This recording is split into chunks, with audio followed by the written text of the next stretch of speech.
Hai DX Channel, kembali lagi di Women's Talk. Hari ini bersama saya Sabrina Hasila. Dan hari ini kita akan berbincang bersama CEO dari brand fashion anak ternama lokal yang sudah mendunia, namanya Sabine and Him. Selengkapnya dalam Women's and Talk.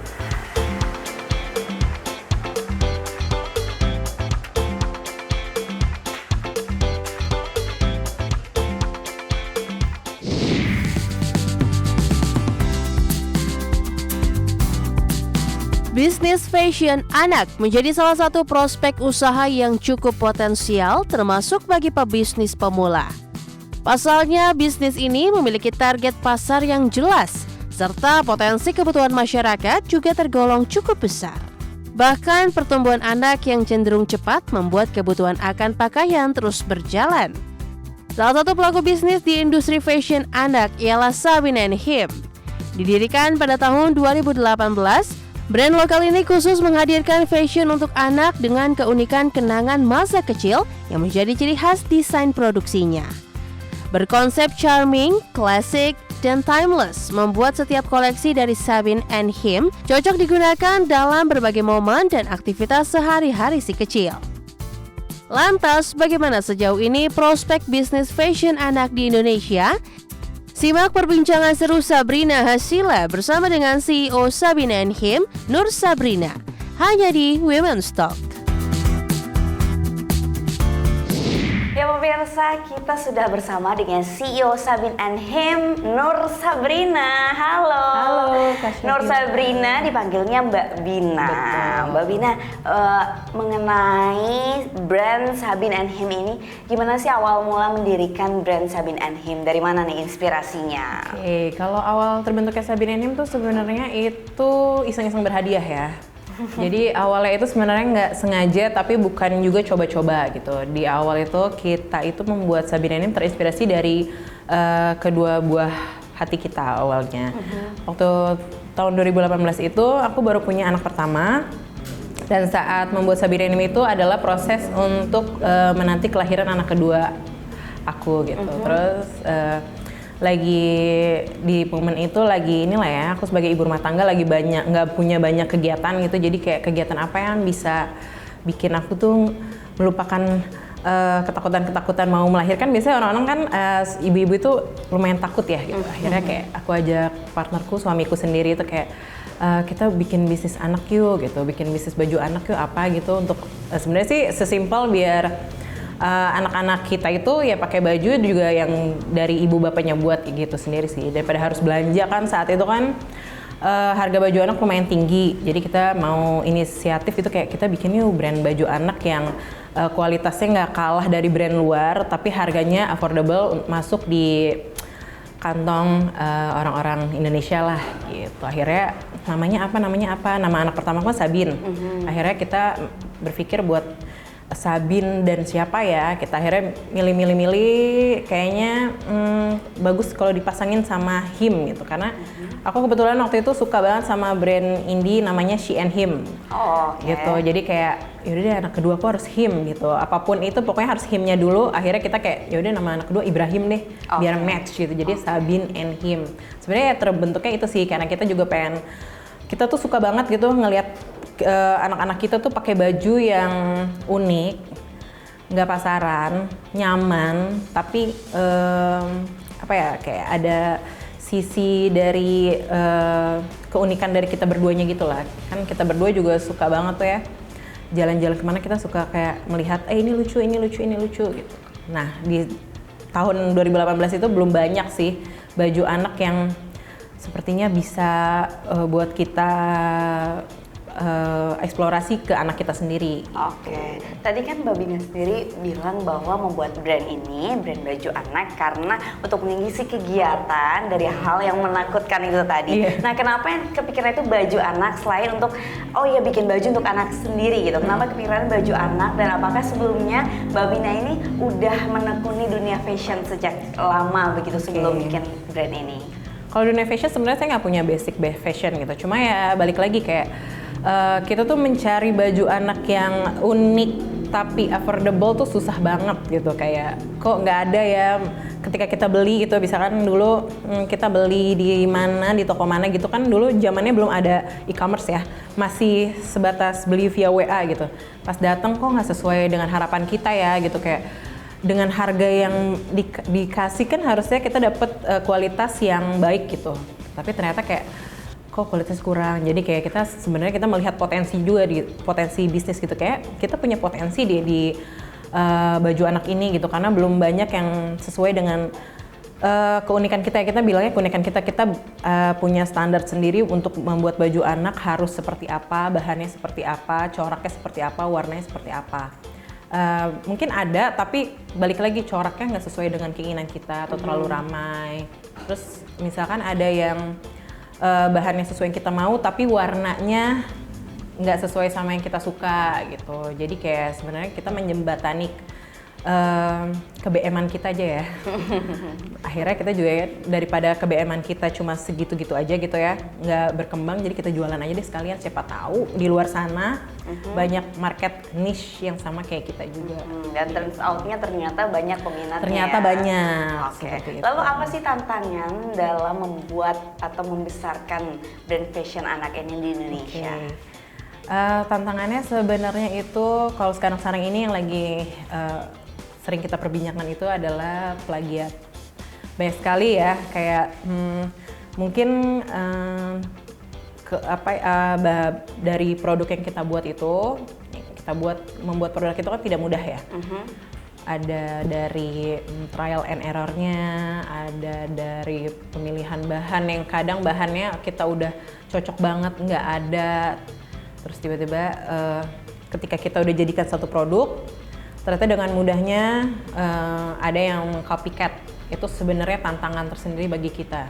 Sebenarnya harusnya kita bahagia gitu ya, maksudnya kayak wah ternyata berarti kan kalau misalkan ada yang menjiplak kan otomatis berarti barang kita diterima nih di masyarakat. Jadi trendsetter juga. Cuma yang bikin kita sedih gitu, lebih ke kurang berkenannya kenapa dijualnya harganya jauh di bawah harga yang kita jual. Itu tantangan buat kita sih. Tantangan kita menyampaikan ke customer kita juga kayak belilah yang original ya.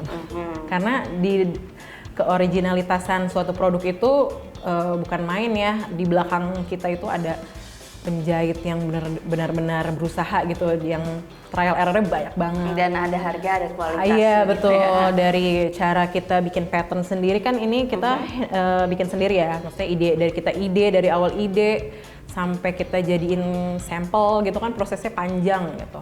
Kadang yang copycat itu kan mereka tidak melalui itu. Jadi mereka cuma ngelihat ini bagus, kita jiplak jual harga murah. Itu lumayan jadi tantangan buat kita sih. Apakah dengan bahan yang sama, kalau Mbak Bina pernah cek nggak? Tentu bahannya enggak sih. Tentu tidak. Coba coraknya itu sangat mirip ya, dan dengan bebas mereka jual di e-commerce dengan harga. Kan kalau misalkan di e-commerce kita sebagai customer nggak bisa hand feel kan, jadi kayak looknya sama. Otomatis kan dalam pikiran kayak, nih kok dia bisa jual lebih murah ya, gue beli yang lebih murah deh gitu. Oh iya, padahal tapi sebenarnya dari segi bahan dan juga kualitasnya berbeda ya. Betul. Lalu dari banyaknya nih pesaing yang dilihat gitu, bagaimana Mbak Bina sendiri ini menggait konsumen untuk tertarik dan loyal membeli brand Sabin & Him ini? Kalau untuk kita jaga loyalitas dari customer kita sih sebenarnya kita jadi seperti mereka juga gitu loh. Kita berusaha mendengarkan banget. Kita membuat mereka tuh seperti teman gitu. Kadang dari customer akhirnya jadi temanku juga gitu. Jadi kayak berawal dari hal transaksional ya, maksudnya kayak berdagang gitu lama-lama mereka kan sering beri kita masukan gitu, Kak bikin ini dong, bikin ini. Akhirnya aku kayak kenalan sama mereka punya komunitas, mereka punya circle pertemanan. Masukan kan jadi tambah banyak lagi dong, luas. Jadi kayak buat aku sendiri sih itu sih maintain loyalitas customer adalah kita tuh harus juga berteman dengan mereka gitu sih. Kita harus mendengarkan mereka, apa sih yang mereka lagi pengen, apa sih yang lagi mereka butuhkan tapi mereka nggak bisa dapatkan gitu.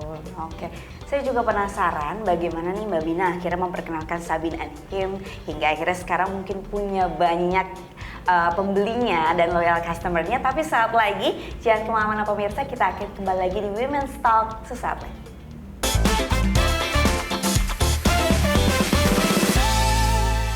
Kembali lagi di Women's Talk pemirsa, kita lanjutkan perbincangan bersama Mbak Bina Nur Sabina, CEO dari Sabin & Him. Mbak Bina, tadi kita melanjutkan, saya tadi menanyakan penasaran bagaimana memperkenalkan brand Sabin & Him sehingga dikenal banyak sama masyarakat, sama pembeli dan sampai punya loyal customer. Kami melakukan hal yang sederhana saja, seperti mengikuti event juga kami pilih, kami kurasi yang benar-benar menjadi top event di Jakarta khususnya. Terus kita juga melancarkan ads yang terbaik. Ads itu tujuannya adalah untuk menargetkan customer-nya sesuai dengan brand identity Sabin itu sendiri. Lalu untuk kendala bisnis sendiri ketika berusaha untuk menggait customer ini apa sih Mbak Bina? Kalau kendalanya sendiri itu sebenarnya lebih ke produksi mungkin ya. Ketika peminat pasar itu sangat lagi bagus-bagusnya, kadang dari kami produksi itu tidak bisa memenuhi kebutuhan customer. Dalam artian produksi lumayan terhambat, atau karena baju yang kami buat itu mostly adalah handmade. Jadi kan handmade itu perlu waktu yang lebih panjang, lebih sulit. Akhirnya kayak customer kita itu akhirnya kendalanya harus menunggu lebih lama dari seharusnya timeline yang sudah kita tetapkan untuk produk tersebut launching. Oke, kalau misalnya itu kan kalau saat ini ya, kalau kendala bisnis saat ini ketika Sabin & Him sudah dikenal masyarakat, ketika masih kecil sekali, apa sih kendala yang paling besar dan titik balik ketika semua orang udah tahu nih brand Sabin & Him gitu, ketika followersnya langsung naik, itu apa? Itu ya dari tadinya kita produksi kuantitinya kecil, tiba-tiba sekarang membludak gitu ya. Jadi berkali-kali lipat, itu kendala tersendiri sih. Jadi kita kan harus bisnis itu mungkin sedikit banyak ketika kita gagal itu juga kendala. Tapi bagaimana ketika bisnis kita berjalan dengan baik, bisnis kita bertumbuh berarti kendalanya itu adalah bagaimana kita menyiapkan semuanya. Dari mulai menyiapkan produk, memastikan kualitas produk juga baik, memastikan tempat untuk kita bekerja juga lebih baik lagi. Itu sih kendala-kendalanya. Bukan kendala sih, lebih ke hal yang sebenarnya harus kita persiapkan lah gitu. Kalau kendala kan sesuatu yang menyulitkan, tapi ini sebenarnya adalah tantangan gitu. Oh iya, tantangan. Mbak Bina, tadi kan kita udah ngomongin bagaimana produksi, kemudian bisnisnya dari Sabin & Him. Sekarang kita boleh dong lihat gimana sih model-model yang dihadirkan oleh Sabin & Him, dan mungkin bahan-bahan apa saja, dan juga inspirasinya dari mana nih produk dari Sabin & Him sendiri. Kalau inspirasi awal Sabin & Him itu sebenarnya ke masa kecil aku sendiri ya. Jadi kalau kita bisa bilang masa kecil kita itu kan di era tahun 90-an itu baju itu cenderung dengan warna-warna vintage. Warna-warna yang warm, dengan sedikit sekali hal yang mencolok tapi mempunyai statement. Inilah kalau dari kami itu desainnya itu lebih banyak mengarah ke desain-desain yang retro, vintage, dengan warna-warna yang tidak terlalu kencang ya, tapi kita pakai warna-warna yang mute, yang lebih ke earth tone, sehingga dipakai di kulit anak Indonesia, di kulit apapun, warna kulit apapun tuh cocok gitu. Kalau untuk kebanyakan bahan-bahan apa yang digunakan yang dipastikan bisa aman nih dipakai untuk anak-anak? Kalau kita sih selalu usahakan untuk memakai bahan-bahan yang kids friendly ya, seperti katun. Bahan dasarnya mostly kita pakai adalah katun sih Kak. Gitu. Kita pakai bahan-bahan yang skin kids friendly ya, tapi maksudnya ke kulit anak juga tidak bikin iritasi, terus tidak bikin kulit anak gatal. Kan paling penting buat mereka itu saat memakai pakaian adalah kenyamanan. Terus mereka bebas bergerak, dan keringat mereka yang sangat banyak itu gimana caranya baju itu dapat menyerapnya secara ekstra gitu. Kalau selain bahan bakunya atau bahan daripada bajunya sendiri, bagaimana sih proses produksinya supaya ini emang nyaman dan aman dipastikan untuk dipakai anak-anak? Pastinya setiap dari proses produksi itu kita ada sedikit yang namanya quality control. Jadi sebelum kita masif productionnya, pasti kita selalu harus melihat produk sampel dulu. Jadi kita tidak akan jalan produksi yang besar kalau kita tidak memastikan sampel yang kita buat itu tepat gitu. Oke, lalu di mana saja kita atau konsumen ini bisa membeli produk Sabin and Him? Kalau saat ini bisa dipesan melalui Shopee, Tokopedia, website. Kita baru saja meluncurkan website agar pembeli tidak hanya dari Indonesia, tapi dari kebanyakan pembeli kita dari Malaysia, Singapura, terus dari Thailand itu bisa membelinya via website kami. Oke. Nah, ini langkah ekspansi dari Sabin and Him sendiri apa nih Mbak Bina? Sedikit demi sedikit kita mau membuka toko. Kita juga mengikuti event-event yang boleh dibilang eventnya yang hits lah ya, agar brand kita lebih dikenal. Oke, gitu. jadi pop-up store dulu ya. Tapi soon semoga udah ada offline store-nya, Betul, jadi bisa dalam langsung waktu dekat. datang. Kita akan lanjutkan lagi perbincangan kita di Women's Talk bersama dengan CEO Sabin and Him sesaat lagi.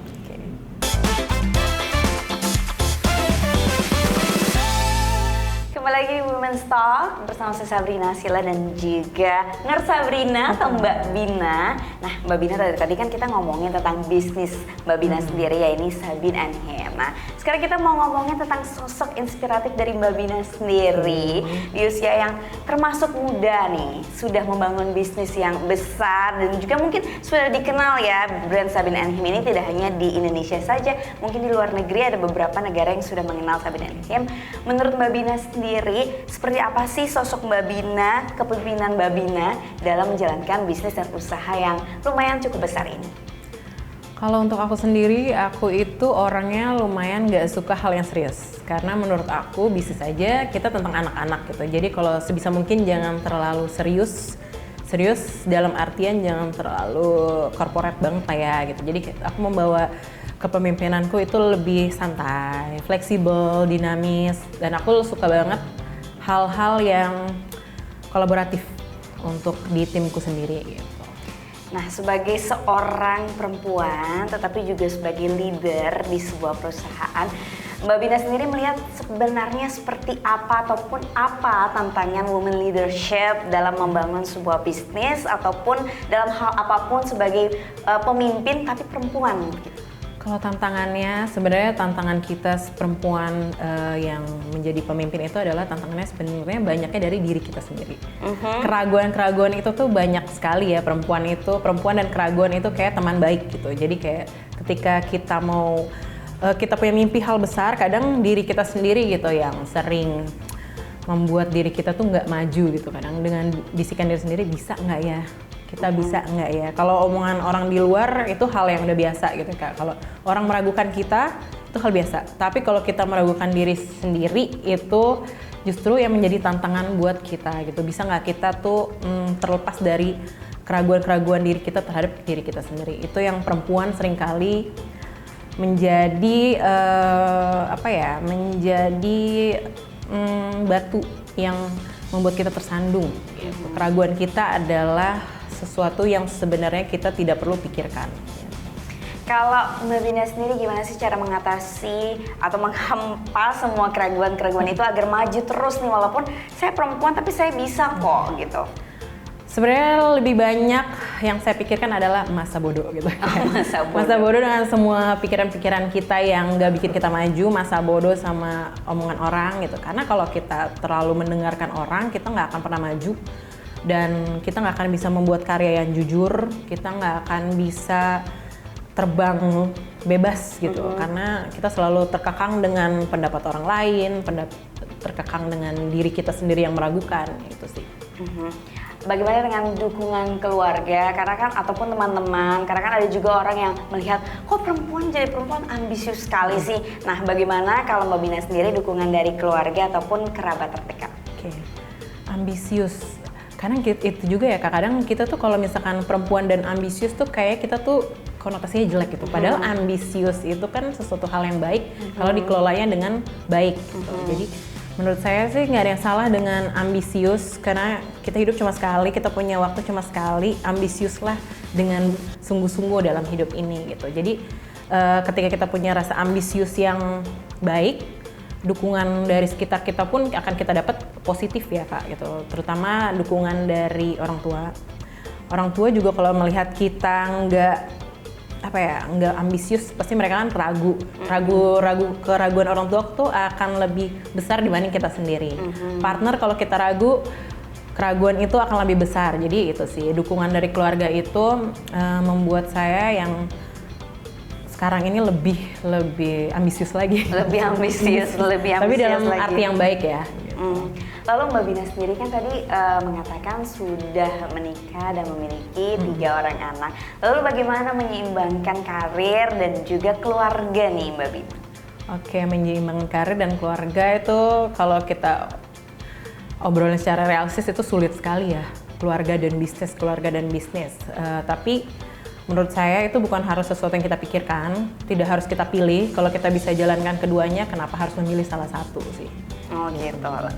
Tapi kan pada faktanya banyak juga nih yang ternyata di jalannya ini, nggak bisa, ternyata lebih condong ke karirnya, atau ternyata nggak bisa nih kepikiran keluarga, akhirnya salah satunya harus ditinggalkan. Nah, yang paling manjur kalau menurut Mbak Bina agar dua-duanya berjalan dengan seimbang? Dukungan, balik lagi dukungan partner, dukungan ke orang tua, dukungan sekitar gitu. Dan saya alhamdulillah punya partner yang luar biasa suportif gitu. Saya boleh terbang bebas, saya boleh berkarir, tapi dia memfasilitasi dengan saya dengan memberikan misalkan kantor tidak jauh-jauh dari rumah. Jadi ketika anak saya pulang sekolah tetap bisa menyapa ibunya, saya juga bisa melihat perkembangan anak saya gitu. Jadi dia sangat suportif sih, partner saya tuh memberikan saya ruang untuk bertumbuh, tapi di ruang itu tuh saya tidak dijauhkan dari hal-hal yang saya cintai gitu. Malah dia mensupport dengan memberikan yang terbaik juga. Oke. Yang terakhir Mbak Bina, tips and quotes. Coba mungkin untuk pemirsa Women's Talk di rumah, agar sebagai perempuan ini kita harus terus ambisius dan jangan takut untuk maju. Betul. Boleh disampaikan? Kalau saya sih prinsipnya satu, prinsip saya itu selalu dengan quote saya dari SD sampai sekarang itu manjada wajada. Waktu saya kecil itu saya nggak tahu itu artinya apa, tapi setelah saya besar ternyata artinya manjada wajada tuh luas sekali gitu sih. Ketika kamu bersungguh-sungguh, kamu akan mendapatkan hasil yang terbaik. Dan saat kita menjalani ini jangan lupa kalau kita itu punya Tuhan, kita punya Allah. Jadi kayak do our best, let God do the rest. Oke, do our best and let God do the rest. Oke, terima kasih Mbak Nur Sabrina atas perbincangan kita hari ini. Semoga ini menjadi inspirasi bagi kita semua, terutama bagi perempuan-perempuan di luar sana dan juga bagi saya sendiri. Semoga Sabine and Him terus berkembang dan maju pesat. Terima kasih atas waktunya. Dan pemirsa, demikian Women's and Talk hari ini. Kita akan ketemu lagi di Women's and Talk episode selanjutnya. Bye-bye.